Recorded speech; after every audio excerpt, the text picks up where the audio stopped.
I stood in my own yard looking at the new lock on my private gate, a stranger on my own, $400,000 property.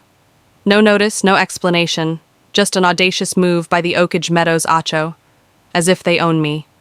They thought I'd buckle like the rest of the neighborhood, but they just set a trap I'd been building since the day I moved in. They didn't know they'd chosen to pick a fight with a former NSA cybersecurity expert who'd spent years tearing down networks much more sinister than their trivial thief. Masterminded by their queen Margaret Ellison.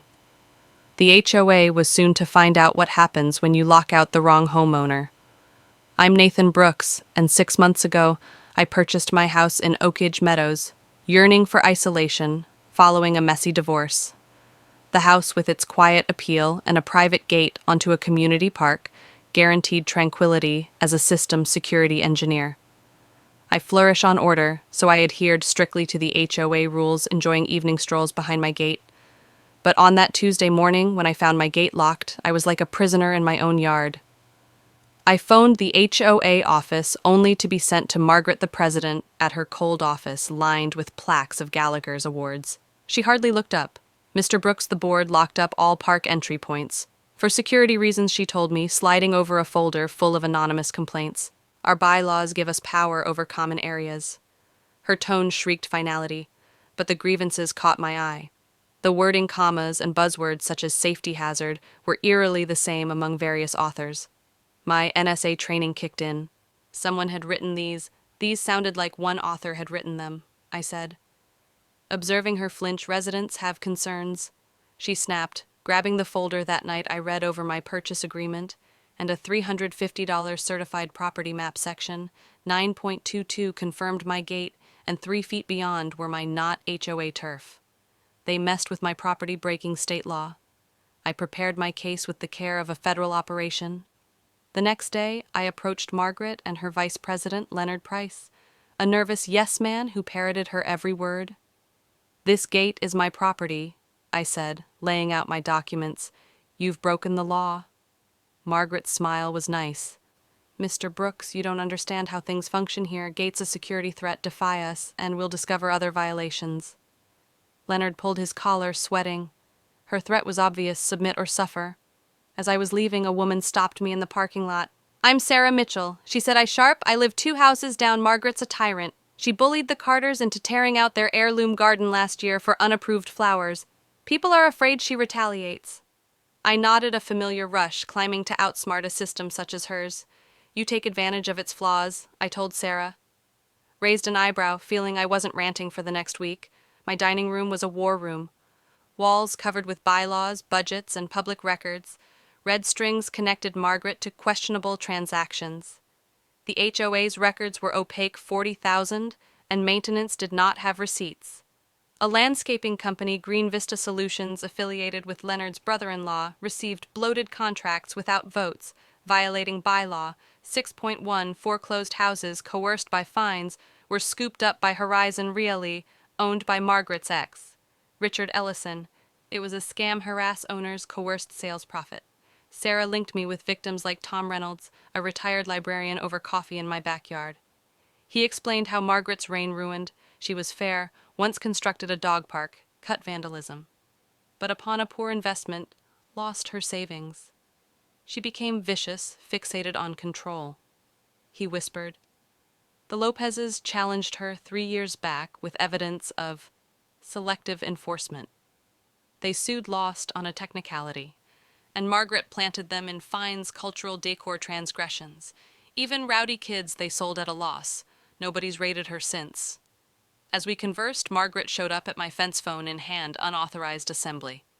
"Mr. Brooks," she snarled, reciting a non-existent bylaw against unregistered groups. Tom palled, but I smiled. My phone recordings show me that bylaw. I remarked. She shifted. "Your grass is more than 2 in, and your patio chairs are unapproved. Expect to pay fines." She stormed off. Tom fled, but her abuse of power motivated me. The following day, Leonard sent 3 fines: $125 for grass, $175 for visible blue curtains, $225 for disharmonious chairs, $525 total. I smiled. They were playing my script. I charted their plot. Margaret targeted owners, Leonard routed contracts, Richard scooped up low-priced properties. I launched Operation Checkmate utilizing NSA-grade software to oversee interactions, encrypting each file, spent $2,000 on stealth cameras. In the disguise of a rock, a birdhouse, a solar light with 4K night vision and motion alerts rigged my gate with battery-powered sensors to trap tampering, ensuring admissible evidence in court. Sarah mobilized 8 neighbors, including the Wilsons. A couple spent $2,500 on frivolities, such as a garish wreath at their place. Emily Wilson teared up producing bank statements, bled dry by fees. Our son can't play outside. You dread fines for toys. Bryant told their agony stole my determination at the HOA monthly meeting. I confronted Margaret in a crowded room she commanded with glacial accuracy, cutting off dissent when I demanded financial records under state law and bylaw. 7.4, she parried summaries. Necessitate justification. I encountered, law demands full records within 10 days, no excuses. Her mask cracked. Leonard shifted uncomfortably. They offered a partial summary, a stall technique that evening. My cameras captured Margaret and Leonard at my gate at 10:03 a.m., capturing my windows. Then my primary system lost power outage, my heart racing, old NSA reflexes flaring, but my backup sensors buzzed, recording Margaret instructing Leonard to destroy my wiring. Make it appear natural, she spat. I phoned Sarah, adrenaline pumping. They've committed felony vandalism on tape game. I deployed malicious compliance, following every regulation to bury the HOA in paperwork. I measured my grass to 1.7, purchased HOA-approved curtains with lab-certified color codes, and laser-mapped my furniture. I filed absurd requests, a 10-page proposal for a door or knob exchange, a 20-page light bulb replacement with lumen charts. Sarah's crew joined, and the Wilsonins submitted a 12-page flagpole plan. Tom filed a 25-page shrub replacement. The HOA system groaned under 150 flawless submissions. Leonard called, begging, "You're drowning us, let's negotiate." I feigned innocence, "I'm following your rules." A lawyer's letter threatened a lawsuit for obstruction. My attorney and ex-NSA colleague snapped back, calling for complete financials and quoting $1,000 per day penalties. Tom warned me at the store. Margaret destroyed a guy.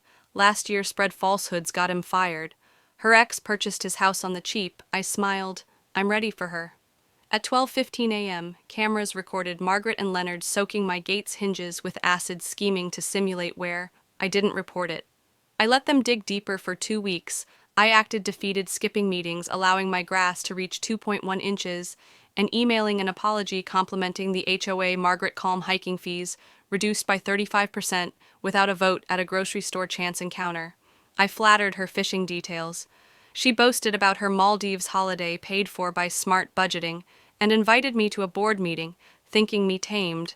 There they boasted about manipulating values and skimming funds for a Tahoe retreat. Margaret laughed, locking Brooks's gate, demonstrating who's boss. My secret recorder caught it all under my car. I discovered a tracker, additional proof of her paranoia. I mobilized 12 neighbors for a barbecue, setting a Wi-Fi trap to catch Margaret's phone data. While we grilled, she and Leonard stormed in, filming, threatening fines for an illegal gathering. "This is my property," I said, holding out a burger. Her ultimatum, obey or face foreclosure, galvanized the group. Emily Wilson stood firm. We're done being scared. The trap logged Margaret's phone, connecting, capturing her threats during the next HOA meeting with every seat taken. I transitioned to house the board, referencing bylaw. 5.2 Margaret protested, but 80% of hands went up. My projector flashed with evidence vandalism footage. The tracker diverted funds and Margaret's emails to Horizon Realty.